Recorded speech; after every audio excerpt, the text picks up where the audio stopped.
नमस्कार दोस्तों, आपका स्वागत है हमारे चैनल माई गैलेक्सी टूर में, जहां हम आपको ज्ञान, दर्शन और जीवन की गहरी सच्चाइयों की अद्भुत यात्रा पर लेकर चलते हैं। और आज हम एक ऐसी पुस्तक की यात्रा शुरू करने जा रहे हैं जिसने हजारों सालों से साहित्य और कला को प्रभावित किया है। एक ऐसी कृति जो हमें कहानी, नाटक और भावनाओं की शक्ति को समझाती है। और ये कृति है पोएटिक्स, जिसे लिखा है महान दार्शनिक एरिस्टोटल ने। इस वीडियो को अंत तक जरूर देखें, क्योंकि जैसे जैसे हम आगे बढ़ेंगे आप समझेंगे कि कहानियां केवल मनोरंजन नहीं होती, बल्कि वे हमारे मन, हमारी भावनाओं और हमारे जीवन को गहराई से प्रभावित करती हैं। अब एरिस्टोटल अपनी इस पुस्तक में सबसे पहले ये समझाने की कोशिश करते हैं कि कला क्या है और उसका उद्देश्य क्या है। वे कहते हैं कि कला वास्तव में मिमेसिस यानी अनुकरण है। इसका मतलब यह है कि कला जीवन की नकल करती है, लेकिन केवल नकल नहीं करती, बल्कि उसे एक नए रूप में प्रस्तुत करती है। जब हम कोई कहानी देखते हैं या कोई नाटक देखते हैं तो हम उसमें अपने जीवन की झलक देखते हैं। यही कारण है कि हम उससे जुड़ पाते हैं। अब एरिस्टोटल ये भी बताते हैं कि सभी कलाएं अलग अलग माध्यमों का उपयोग करती हैं। कुछ शब्दों का उपयोग करती हैं, कुछ संगीत का और कुछ दृश्य का, लेकिन उनका मूल उद्देश्य एक ही होता है, और वो है मानव अनुभव को व्यक्त करना। अब वे विशेष रूप से ट्रेजेडी यानी दुखांत नाटक के बारे में बात करते हैं, क्योंकि उनके अनुसार ये सबसे शक्तिशाली कला रूपों में से एक है। वे कहते हैं कि ट्रेजेडी हमें केवल दुखी करने के लिए नहीं होती, बल्कि इसका उद्देश्य हमारे भीतर एक गहरी भावना उत्पन्न करना होता है। ये हमें जीवन के कठिन सत्य से परिचित कराती है। अब एरिस्टोटल ट्रेजेडी को परिभाषित करते हैं। वे कहते हैं कि ट्रेजेडी एक गंभीर और पूर्ण क्रिया का अनुकरण है, जो भाषा के माध्यम से प्रस्तुत की जाती है और जिसका उद्देश्य दर्शकों में पिटी यानी करुणा और फियर यानी भय उत्पन्न करना होता है। और इन भावनाओं के माध्यम से ये कथारसिस यानी शुद्धिकरण लाती है। ये कथारसिस क्या है? ये वो प्रक्रिया है जिसमें हम अपने भीतर की भावनाओं को अनुभव करते हैं और उनसे मुक्त होते हैं। जब हम एक दुखांत कहानी देखते हैं तो हम रोते हैं, हम डरते हैं, लेकिन अंत में हमें एक अजीब सी शांति महसूस होती है। यही कथारसिस है। अब एरिस्टोटल ये भी कहते हैं कि एक अच्छी ट्रेजेडी के कुछ महत्वपूर्ण तत्व होते हैं। वे इन्हें 6 भागों में बांटते हैं। पहला है प्लॉट यानी कथानक, दूसरा है कैरेक्टर यानी पात्र, तीसरा है थॉट यानी विचार, चौथा है डिक्शन यानी भाषा, पांचवा है मेलोडी यानी संगीत, और छठा है स्पेक्टिकल यानी दृश्य। इन सभी में सबसे महत्वपूर्ण है प्लॉट। एरिस्टोटल कहते हैं कि कहानी का आधार उसका प्लॉट होता है। अगर प्लॉट मजबूत नहीं है तो पूरी कहानी कमजोर हो जाती है। अब वे ये भी बताते हैं कि एक अच्छा प्लॉट कैसा होना चाहिए। ये कंप्लीट होना चाहिए, यानी इसका एक स्पष्ट आरंभ, मध्य और अंत होना चाहिए। ये लॉजिकल होना चाहिए ताकि घटनाएं एक दूसरे से जुड़ी हों, और ये ऐसा होना चाहिए जो दर्शकों को भावनात्मक रूप से प्रभावित करे। अब एरिस्टोटल पेरिपेटिया यानी रिवर्सल और अनैग्नोरिसिस यानी रिकग्निशन की बात करते हैं। पेरिपेटिया का मतलब है अचानक स्थिति का बदल जाना, और अनैग्नोरिसिस का मतलब है सच्चाई का एहसास होना। ये दोनों तत्व कहानी को और भी प्रभावशाली बनाते हैं। अब एरिस्टोटल ये भी कहते हैं कि एक अच्छा नायक पूरी तरह से अच्छा या बुरा नहीं होना चाहिए। वो एक सामान्य इंसान होना चाहिए जिसमें कुछ कमियां हों। इन्हीं कमियों के कारण उसकी स्थिति बदलती है। इससे दर्शक उससे जुड़ पाते हैं। अब एरिस्टोटल का ये पूरा दृष्टिकोण हमें ये समझाने लगता है कि कहानी केवल घटनाओं का क्रम नहीं है, बल्कि ये एक संरचना है जिसमें हर चीज का एक उद्देश्य होता है। हर घटना, हर पात्र और हर संवाद कहानी को आगे बढ़ाने के लिए होता है। अब जैसे जैसे हम इस विचार को समझते हैं, एक और महत्वपूर्ण प्रश्न सामने आता है। अगर कहानी इतनी संरचित और उद्देश्यपूर्ण होती है, तो क्या इसका मतलब ये है कि हम भी अपने जीवन को एक कहानी की तरह समझ सकते हैं? और क्या हम अपने जीवन के प्लॉट को बेहतर बना सकते हैं? और यही प्रश्न हमें इस गहरी और रोचक यात्रा के अगले चरण की ओर ले जाता है, जहां एरिस्टोटल हमें कैरेक्टर, एक्शन और ह्यूमन नेचर के गहरे संबंध को समझाने वाले हैं। जब एरिस्टोटल अपने विचारों को और गहराई में ले जाते हैं तो अब वे कहानी के सबसे महत्वपूर्ण तत्वों में से एक यानी कैरेक्टर और एक्शन के संबंध को समझाने की कोशिश करते हैं। क्योंकि पोएटिक्स के अनुसार कहानी का असली प्रभाव केवल घटनाओं से नहीं बल्कि पात्रों के कार्यों से उत्पन्न होता है। एरिस्टोटल कहते हैं कि हम ये नहीं कह सकते कि कोई व्यक्ति केवल उसके गुणों से पहचाना जाता है, बल्कि वो अपने एक्शंस यानी कार्यों से पहचाना जाता है। कहानी में भी यही सिद्धांत लागू होता है। पात्र क्या करता है, वो कैसे निर्णय लेता है और उसकी प्रतिक्रिया क्या होती है, यही उसकी असली पहचान बनती है। अब एरिस्टोटल ये स्पष्ट करते हैं कि प्लॉट कैरेक्टर से ज्यादा महत्वपूर्ण है। ये विचार थोड़ा आश्चर्यजनक लग सकता है, क्योंकि हम अक्सर सोचते हैं कि कहानी के पात्र ही सबसे महत्वपूर्ण होते हैं, लेकिन एरिस्टोटल कहते हैं कि बिना प्लॉट के कैरेक्टर का कोई महत्व नहीं है, क्योंकि कहानी में घटनाएं ही पात्रों के गुणों को उजागर करती हैं। अब वे ये भी बताते हैं कि एक अच्छा कैरेक्टर कैसा होना चाहिए। पहली बात, वो मॉरली गुड होना चाहिए, यानी उसके भीतर कुछ अच्छाई होनी चाहिए। दूसरी बात, वो अप्रोप्रिएट होना चाहिए, यानी उसका व्यवहार उसके रोल के अनुसार होना चाहिए। तीसरी बात, वो रियलिस्टिक होना चाहिए ताकि दर्शक उससे जुड़ सकें। और चौथी बात, वो कंसिस्टेंट होना चाहिए, यानी उसका व्यवहार बार बार बदलता नहीं होना चाहिए। अब एरिस्टोटल हेमार्शिया यानी ट्रेजिक फ्लॉ की बात करते हैं। ये वो गलती या कमजोरी होती है जो नायक के पतन का कारण बनती है। ये फ्लॉ उसे पूरी तरह बुरा नहीं बनाता, बल्कि उसे और अधिक मानवीय बनाता है। जब हम देखते हैं कि एक अच्छा व्यक्ति अपनी गलती के कारण कठिनाई में पड़ जाता है, तो हम उसके प्रति करुणा महसूस करते हैं। यही ट्रेजेडी का मूल है। अब एरिस्टोटल ये भी कहते हैं कि एक अच्छी कहानी में एक्शंस का क्रम बहुत महत्वपूर्ण होता है। घटनाएं एक लॉजिकल सीक्वेंस में होनी चाहिए। कोई भी घटना अचानक या बिना कारण के नहीं होनी चाहिए। ये सीक्वेंस ही कहानी को बिलीवेबल बनाता है। अब वे ये भी बताते हैं कि चांस यानी संयोग का उपयोग सीमित होना चाहिए। अगर कहानी में बहुत अधिक संयोग हो तो वो कमजोर हो जाती है। सफल कहानी वही होती है जिसमें घटनाएं कारण और परिणाम के आधार पर जुड़ी हों।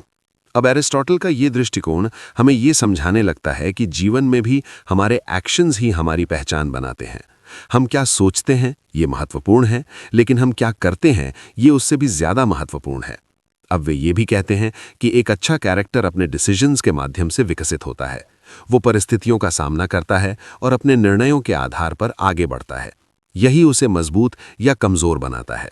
अब ये विचार हमें ये समझाने लगता है कि कहानी केवल एक काल्पनिक दुनिया नहीं है, बल्कि ये हमारे वास्तविक जीवन का प्रतिबिंब है।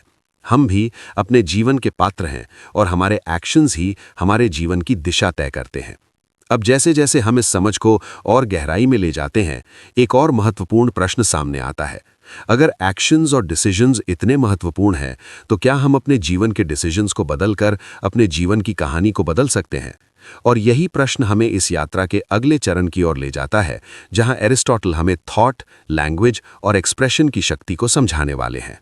जब एरिस्टोटल अपने विचारों को आगे बढ़ाते हैं, तो अब वे पोएटिक्स के उस हिस्से पर आते हैं जहां कहानी के भीतर विचार और भाषा की शक्ति को समझाया जाता है। क्योंकि केवल घटनाएं और पात्र ही कहानी को प्रभावशाली नहीं बनाते, बल्कि उनके पीछे छिपे विचार और उन्हें व्यक्त करने का तरीका भी उतना ही महत्वपूर्ण होता है। अब एरिस्टोटल थॉट यानी विचार की बात करते हैं। वे कहते हैं कि थॉट वो है जो पात्र अपने शब्दों और कार्यों के माध्यम से व्यक्त करते हैं। ये केवल संवाद नहीं होता, बल्कि ये उस सोच को दर्शाता है जो कहानी के पीछे काम कर रही होती है। हर कहानी के पीछे एक संदेश होता है, एक दृष्टिकोण होता है जो दर्शकों तक पहुंचता है। अब ये विचार हमें ये समझाने लगता है कि कहानी केवल मनोरंजन का साधन नहीं है, बल्कि ये एक माध्यम है जिसके द्वारा हम जीवन के गहरे सत्य को समझ सकते हैं। अब एरिस्टोटल ये भी कहते हैं कि एक अच्छा लेखक अपने विचारों को सीधे नहीं थोपता, बल्कि उन्हें कहानी के माध्यम से प्रस्तुत करता है। जब दर्शक खुद उन विचारों को समझते हैं, तो उनका प्रभाव और भी गहरा होता है। अब वे डिक्शन यानी भाषा की बात करते हैं। वे कहते हैं कि भाषा वो माध्यम है जिसके द्वारा विचारों को व्यक्त किया जाता है। अगर भाषा प्रभावशाली नहीं है, तो विचार भी सही तरीके से व्यक्त नहीं हो पाएंगे। अब एरिस्टोटल ये भी बताते हैं कि भाषा में क्लैरिटी और ब्यूटी दोनों होने चाहिए। ये स्पष्ट होनी चाहिए ताकि दर्शक उसे समझ सकें, और ये सुंदर भी होनी चाहिए ताकि वो प्रभाव डाल सके। अब वे मेटाफर यानी रूपक की बात करते हैं। वे कहते हैं कि मेटाफर का उपयोग भाषा को और अधिक प्रभावशाली बनाता है। जब हम किसी विचार को एक नए और रचनात्मक तरीके से व्यक्त करते हैं तो वो अधिक यादगार बन जाता है। अब एरिस्टोटल ये भी कहते हैं कि एक अच्छा लेखक वही होता है जो सही शब्दों का चयन कर सके, क्योंकि शब्द केवल कम्युनिकेशन का माध्यम नहीं है, बल्कि वे भावनाओं को भी व्यक्त करते हैं। अब ये विचार हमें ये सिखाता है कि हमारे शब्द कितने महत्वपूर्ण होते हैं। हम जो बोलते हैं, जो लिखते हैं, वो दूसरों को प्रभावित करता है। अब एरिस्टोटल ये भी बताते हैं कि थॉट और डिक्शन एक दूसरे से जुड़े हुए हैं। अगर हमारे विचार स्पष्ट हैं तो हमारी भाषा भी स्पष्ट होगी, और अगर हमारी भाषा प्रभावशाली है तो हमारे विचार भी बेहतर तरीके से सामने आएंगे। अब ये समझ हमें ये दिखाती है कि कम्युनिकेशन केवल बोलने की कला नहीं है, बल्कि ये सोचने की कला भी है। जब हम अपने विचारों को स्पष्ट रूप से समझते हैं, तभी हम उन्हें सही तरीके से व्यक्त कर सकते हैं। अब एरिस्टोटल का ये दृष्टिकोण हमें ये सिखाता है कि जीवन में भी कम्युनिकेशन बहुत महत्वपूर्ण है। हम अपने विचारों को कैसे व्यक्त करते हैं, ये हमारे संबंधों और हमारे प्रभाव को तय करता है। अब जैसे जैसे हम इस समझ को और आगे बढ़ाते हैं, एक और महत्वपूर्ण प्रश्न सामने आता है। अगर भाषा और विचार इतने शक्तिशाली हैं, तो क्या हम उन्हें इस तरह उपयोग कर सकते हैं कि हम अपने जीवन और दूसरों के जीवन में सकारात्मक परिवर्तन ला सकें? और यही प्रश्न हमें इस यात्रा के अगले चरण की ओर ले जाता है, जहां एरिस्टोटल हमें इमोशन, म्यूजिक और स्पेक्टिकल की भूमिका को समझाने वाले हैं। जब एरिस्टोटल अपने विचारों को आगे बढ़ाते हैं, तो अब वे पोएटिक्स के उस हिस्से पर ध्यान केंद्रित करते हैं जहां वे इमोशन यानी भावनाओं, म्यूजिक यानी संगीत और स्पेक्टिकल यानी दृश्य के महत्व को समझाते हैं, क्योंकि इनके बिना कोई भी कहानी अधूरी लगती है और दर्शकों पर उसका प्रभाव कम हो जाता है। अब एरिस्टोटल कहते हैं कि किसी भी कहानी का सबसे गहरा प्रभाव उसके द्वारा उत्पन्न की गई भावनाओं में होता है। जब हम कोई नाटक देखते हैं या कहानी सुनते हैं, तो हम केवल उसे समझते नहीं, बल्कि उसे महसूस भी करते हैं। यही अनुभव कहानी को जीवंत बनाता है। अब वे बताते हैं कि ट्रेजेडी का उद्देश्य केवल घटनाएं दिखाना नहीं है, बल्कि दर्शकों के भीतर पिटी और फियर जैसी भावनाएं उत्पन्न करना है। जब हम किसी पात्र को कठिन परिस्थिति में देखते हैं, तो हमें उसके लिए करुणा महसूस होती है, और जब हम उसके पतन को देखते हैं, तो हमें भय का अनुभव होता है। इन दोनों भावनाओं के माध्यम से हमें गहरी मानसिक प्रक्रिया से गुजरते हैं, जिसे एरिस्टोटल कैथारसिस कहते हैं। ये कैथारसिस हमें भीतर से हल्का करता है। ये हमें हमारी अपनी भावनाओं को समझने और उनसे मुक्त होने में मदद करता है।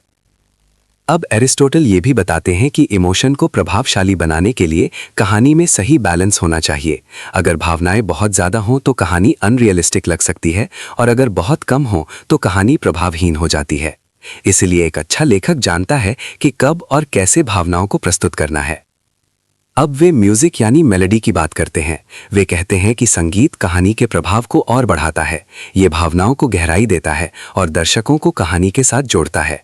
प्राचीन नाटकों में संगीत का बहुत महत्वपूर्ण स्थान था, और आज भी फिल्मों और नाटकों में संगीत का उपयोग इसी उद्देश्य से किया जाता है। अब एरिस्टोटल ये भी कहते हैं दैट स्पेक्टिकल यानी दृश्य भी कहानी का एक महत्वपूर्ण हिस्सा है। ये वो चीज़ है जो हम अपनी आंखों से देखते हैं। ये कहानी को विजुअली आकर्षक बनाता है। लेकिन एरिस्टोटल ये भी स्पष्ट करते हैं कि स्पेक्टिकल सबसे कम महत्वपूर्ण तत्व है, क्योंकि अगर कहानी का प्लॉट और कैरेक्टर्स मजबूत नहीं है तो केवल दृश्य उसे सफल नहीं बना सकते। अब ये विचार हमें ये समझाने लगता है कि असली शक्ति कहानी की संरचना और उसके विचारों में होती है, ना कि केवल उसकी बाहरी प्रस्तुति में। अब एरिस्टोटल का ये दृष्टिकोण हमें ये सिखाता है कि जीवन में भी केवल बाहरी दिखावा महत्वपूर्ण नहीं है, बल्कि हमारे भीतर की भावनाएं और विचार अधिक महत्वपूर्ण है। हम जो महसूस करते हैं और जो सोचते हैं, वही हमारे जीवन को अर्थ देता है। अब जैसे जैसे हम इस समझ को और गहराई में ले जाते हैं, एक और महत्वपूर्ण प्रश्न सामने आता है। अगर इमोशन, म्यूजिक और स्पेक्टिकल कहानी को इतना प्रभावशाली बनाते हैं, तो क्या हम अपने जीवन में भी इन तत्वों का उपयोग करके अपने अनुभव को और अधिक मीनिंगफुल बना सकते हैं? और यही प्रश्न हमें इस यात्रा के अगले चरण की ओर ले जाता है, जहां एरिस्टोटल हमें एपिक पोएट्री और ट्रेजेडी के बीच के अंतर को समझाने वाले हैं। जब एरिस्टोटल अपने विचारों को आगे बढ़ाते हैं, तो अब वे पोएटिक्स के उस महत्वपूर्ण हिस्से पर आते हैं जहां वे ट्रेजेडी और एपिक पोएट्री के बीच के अंतर को स्पष्ट करते हैं, क्योंकि दोनों ही कला के शक्तिशाली रूप हैं, लेकिन उनके प्रभाव और प्रस्तुति के तरीके अलग अलग होते हैं। एरिस्टोटल कहते हैं कि ट्रेजेडी और एपिक दोनों ही माइमीसिस यानी अनुकरण के रूप हैं, लेकिन ट्रेजेडी मंच पर प्रस्तुत की जाती है, जबकि एपिक कविता के रूप में सुनाई या पढ़ी जाती है। इसका मतलब ये है कि ट्रेजेडी में हमें सीधे दृश्य और संवाद देखने को मिलते हैं, जबकि एपिक में हम कल्पना के माध्यम से घटनाओं को अनुभव करते हैं। अब एरिस्टोटल ये भी बताते हैं कि ट्रेजेडी अधिक कॉम्पैक्ट होती है। इसमें घटनाएं सीमित समय के भीतर घटित होती हैं और ये एक ही मुख्य एक्शन पर केंद्रित रहती है। वहीं एपिक पोएट्री अधिक विस्तृत होती है। इसमें कई घटनाएं और कई कहानियां एक साथ चल सकती हैं। अब वे ये भी कहते हैं कि ट्रेजेडी का प्रभाव अधिक इंटेंस होता है, क्योंकि ये सीधे हमारी भावनाओं को प्रभावित करती है। जब हम मंच पर किसी पात्र को संघर्ष करते हुए देखते हैं तो हम उससे तुरंत जुड़ जाते हैं। वहीं एपिक में ये प्रभाव धीरे धीरे बनता है, क्योंकि हमें उसे अपनी कल्पना में देखना पड़ता है। अब एरिस्टोटल ये भी स्पष्ट करते हैं कि ट्रेजेडी में यूनिटी बहुत महत्वपूर्ण होती है। इसका मतलब ये है कि पूरी कहानी एक ही मुख्य एक्शन के आसपास घूमनी चाहिए। कोई भी अतिरिक्त घटना या पात्र कहानी को कमजोर बना सकता है।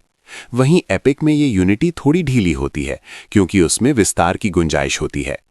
अब वे ये भी बताते हैं कि ट्रेजेडी में म्यूजिक और स्पेक्टिकल जैसे तत्व होते हैं जो इसे और अधिक प्रभावशाली बनाते हैं। वहीं एपिक में ये तत्व नहीं होते, क्योंकि वो केवल शब्दों के माध्यम से प्रस्तुत होती है। अब एरिस्टोटल का निष्कर्ष ये है कि ट्रेजेडी एपिक से अधिक श्रेष्ठ है, क्योंकि ये कम समय में अधिक प्रभाव डालती है और दर्शकों को गहराई से प्रभावित करती है। ये विचार हमें ये दिखाता है कि संक्षिप्तता और स्पष्टता कितनी महत्वपूर्ण होती है। अब ये समझ हमें ये सिखाती है कि जीवन में भी कभी-कभी कम लेकिन मीनिंगफुल चीजें ज्यादा प्रभावशाली होती हैं। हमें हर चीज को बड़ा और जटिल बनाने की जरूरत नहीं है, बल्कि हमें उसे स्पष्ट और प्रभावशाली बनाना चाहिए। अब एरिस्टोटल का ये दृष्टिकोण हमें ये समझाने लगता है कि किसी भी काम में क्वालिटी क्वांटिटी से ज्यादा महत्वपूर्ण होती है।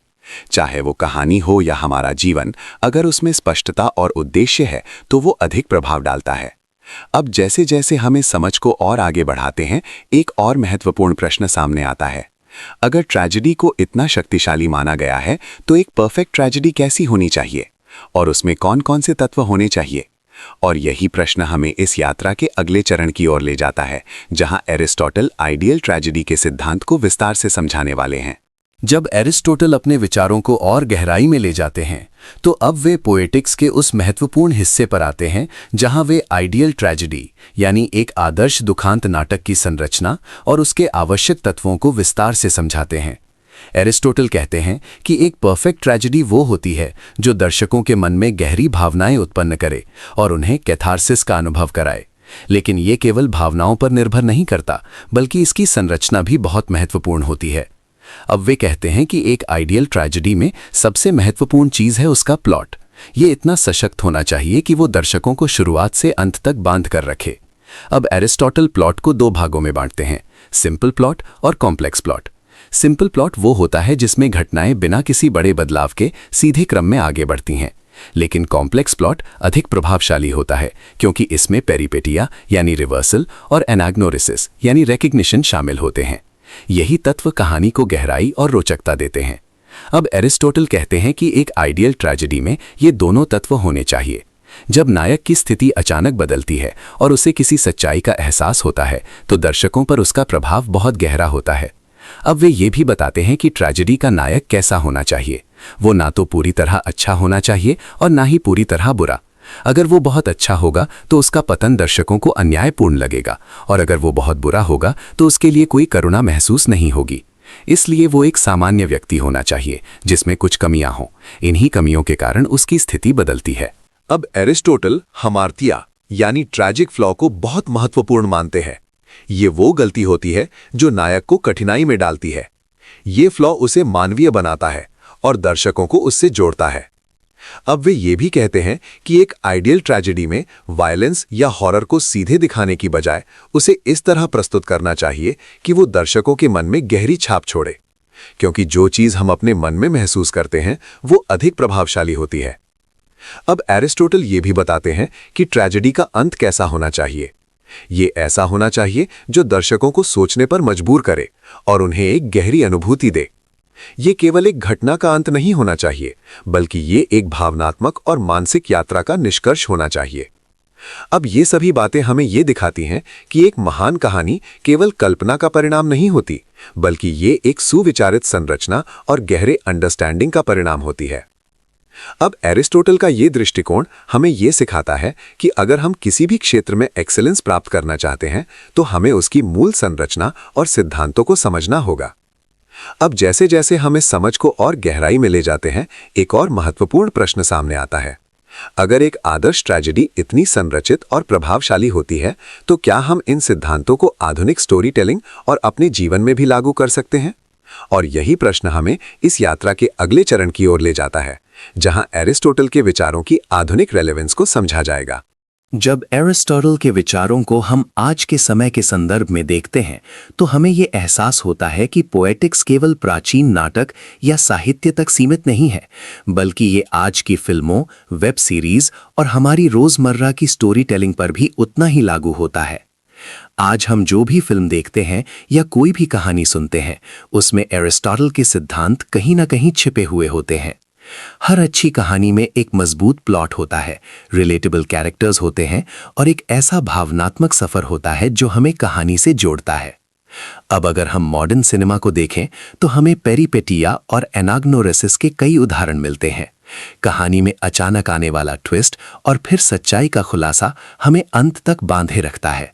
ये वही सिद्धांत है जो एरिस्टोटल ने हजारों साल पहले समझाया था। अब ये हमें ये समझाता है कि स्टोरी टेलिंग के मूल सिद्धांत समय के साथ बदलते नहीं हैं, वे हमेशा एक जैसे रहते हैं।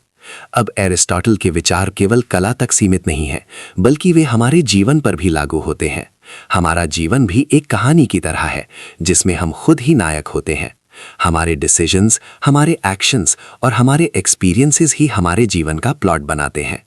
अब अगर हम इस दृष्टिकोण से अपने जीवन को देखें तो हमें ये समझ में आता है कि हम अपने जीवन की कहानी को बेहतर बना सकते हैं। हम अपने एक्शंस को बदल सकते हैं, अपने डिसीजंस को सुधार सकते हैं और अपने जीवन को एक मीनिंगफुल दिशा दे सकते हैं। अब एरिस्टोटल का ये विचार हमें ये सिखाता है कि हमें अपने जीवन को केवल जीना नहीं है, बल्कि उसे समझना भी है। हमें ये देखना है कि हम क्या कर रहे हैं और क्यों कर रहे हैं। ये अवेयरनेस हमें बेहतर निर्णय लेने में मदद करती है। अब वे ये भी सिखाते हैं कि हर कहानी में एक पर्पस होता है। अगर कहानी का कोई उद्देश्य नहीं है तो वो प्रभावशाली नहीं होती। इसी तरह हमारे जीवन में भी एक पर्पस होना चाहिए। जब हमारे पास एक क्लियर पर्पस होता है तो हम अपने जीवन को सही दिशा में ले जा सकते हैं। अब एरिस्टोटल का ये दर्शन हमें ये भी सिखाता है कि भावनाएं बहुत महत्वपूर्ण होती हैं। हम केवल लॉजिक से नहीं बल्कि इमोशन से भी निर्णय लेते हैं। इसलिए हमें अपनी भावनाओं को समझना चाहिए और उन्हें सही दिशा में उपयोग करना चाहिए। अब ये समझ हमें ये दिखाती है कि स्टोरी टेलिंग केवल एक कला नहीं है, बल्कि ये जीवन को समझने का एक माध्यम भी है। ये हमें हमारे अनुभवों को समझने में मदद करती है और हमें एक गहरी दृष्टि देती है। अब जैसे जैसे हम इस समझ को और आगे बढ़ाते हैं, एक और महत्वपूर्ण प्रश्न सामने आता है। अगर एरिस्टोटल के ये सिद्धांत इतने टाइमलेस हैं, तो क्या हम इन्हें अपने पर्सनल ग्रोथ और सेल्फ डेवलपमेंट में भी उपयोग कर सकते हैं? और यही प्रश्न हमें इस यात्रा के अगले चरण की ओर ले जाता है, जहां हम पोएटिक्स को जीवन के प्रैक्टिकल लेसन्स के रूप में समझेंगे। जब एरिस्टोटल के विचारों को हम अपने व्यक्तिगत जीवन में लागू करने की कोशिश करते हैं तो हमें ये एहसास होता है कि पोएटिक्स केवल स्टोरी टेलिंग की किताब नहीं है, बल्कि ये सेल्फ डेवलपमेंट और पर्सनल ग्रोथ का एक गहरा मार्गदर्शन भी देती है। अब अगर हम अपने जीवन को एक कहानी की तरह देखें तो हमें ये समझ में आता है कि हम खुद अपने जीवन के लेखक भी हैं और नायक भी। हमारे डिसीजंस, हमारी हैबिट्स और हमारे एक्शंस ही हमारे जीवन का प्लॉट बनाते हैं। अगर हमारा प्लॉट बिखरा हुआ है तो हमारा जीवन भी बिखरा हुआ लगेगा, लेकिन अगर हमारा प्लॉट क्लियर और स्ट्रक्चर्ड है तो हमारा जीवन भी मीनिंगफुल और फोकस्ड होगा। अब एरिस्टोटल का पहला प्रैक्टिकल लेसन ये है कि हमें अपने जीवन का पर्पस क्लियर रखना चाहिए। जैसे एक कहानी का एक स्पष्ट उद्देश्य होता है, वैसे ही हमारे जीवन का भी एक उद्देश्य होना चाहिए। जब हमें पता होता है कि हम क्या करना चाहते हैं तो हमारे डिसीजंस भी उसी दिशा में जाते हैं। अब दूसरा लेसन है एक्शन पर फोकस करना। एरिस्टोटल ने कहा था कि कैरेक्टर एक्शन से डिफाइन होता है और यही बात हमारे जीवन पर भी लागू होती है। हम जो करते हैं वही हमें बनाता है। अगर हम रोज छोटे छोटे पॉजिटिव एक्शंस लेते हैं तो धीरे धीरे हमारा जीवन बदलने लगता है। अब तीसरा लेसन है मिस्टेक्स को समझना। हर नायक के जीवन में एक हमारतिया यानी फ्लॉ होता है और यही उसके संघर्ष का कारण बनता है। इसी तरह हमारे जीवन में भी कुछ कमजोरियां होती हैं। अगर हम उन्हें पहचान लें और सुधारने की कोशिश करें तो हम अपने जीवन को बेहतर बना सकते हैं। अब चौथा लेसन है इमोशंस का समझना। एरिस्टोटल ने कैथार्सिस की बात की थी, और ये हमें ये सिखाता है कि हमें अपनी भावनाओं को दबाना नहीं चाहिए, बल्कि उन्हें समझना चाहिए। जब हम अपनी इमोशंस को सही तरीके से एक्सप्रेस करते हैं तो हमें एक मानसिक शांति मिलती है। अब 5वां लेसन है क्लैरिटी और सिंप्लिसिटी। जैसे एक अच्छी कहानी में क्लैरिटी होती है, वैसे ही हमारे जीवन में भी क्लैरिटी होनी चाहिए। हमें अपने गोल्स, अपने प्रायोरिटीज और अपने वैल्यूज को स्पष्ट रूप से समझना चाहिए। अब एरिस्टोटल का ये दृष्टिकोण हमें ये सिखाता है कि अगर हम अपने जीवन को एक कहानी की तरह देखें और उसे कॉन्शियसली डिजाइन करें तो हम एक बेहतर और मीनिंगफुल लाइफ जी सकते हैं। अब ये भी समझना जरूरी है कि ये एक कंटिन्यूअस प्रोसेस है। हमें हर दिन अपने जीवन को बेहतर बनाने की कोशिश करनी होगी। हमें अपने एक्शंस को सुधारना होगा और अपने डिसीजंस को और बेहतर बनाना होगा। अब ये सभी बातें हमें ये दिखाती हैं कि पोएटिक्स केवल एक थ्योरेटिकल कॉन्सेप्ट नहीं है, बल्कि ये एक प्रैक्टिकल गाइड भी है जिसे हम अपने जीवन में लागू कर सकते हैं। अब जैसे जैसे हम इस समझ को और आगे बढ़ाते हैं, एक और महत्वपूर्ण प्रश्न सामने आता है। अगर हम अपने जीवन को एक कहानी की तरह डिजाइन कर सकते हैं, तो क्या हम उसे एक मास्टरपीस बना सकते हैं? और इसके लिए हमें किन प्रिंसिपल्स को फॉलो करना होगा? और यही प्रश्न हमें इस यात्रा के अगले चरण की ओर ले जाता है, जहां हम सक्सेस और एक्सीलेंस के गहरे सिद्धांतों को समझेंगे।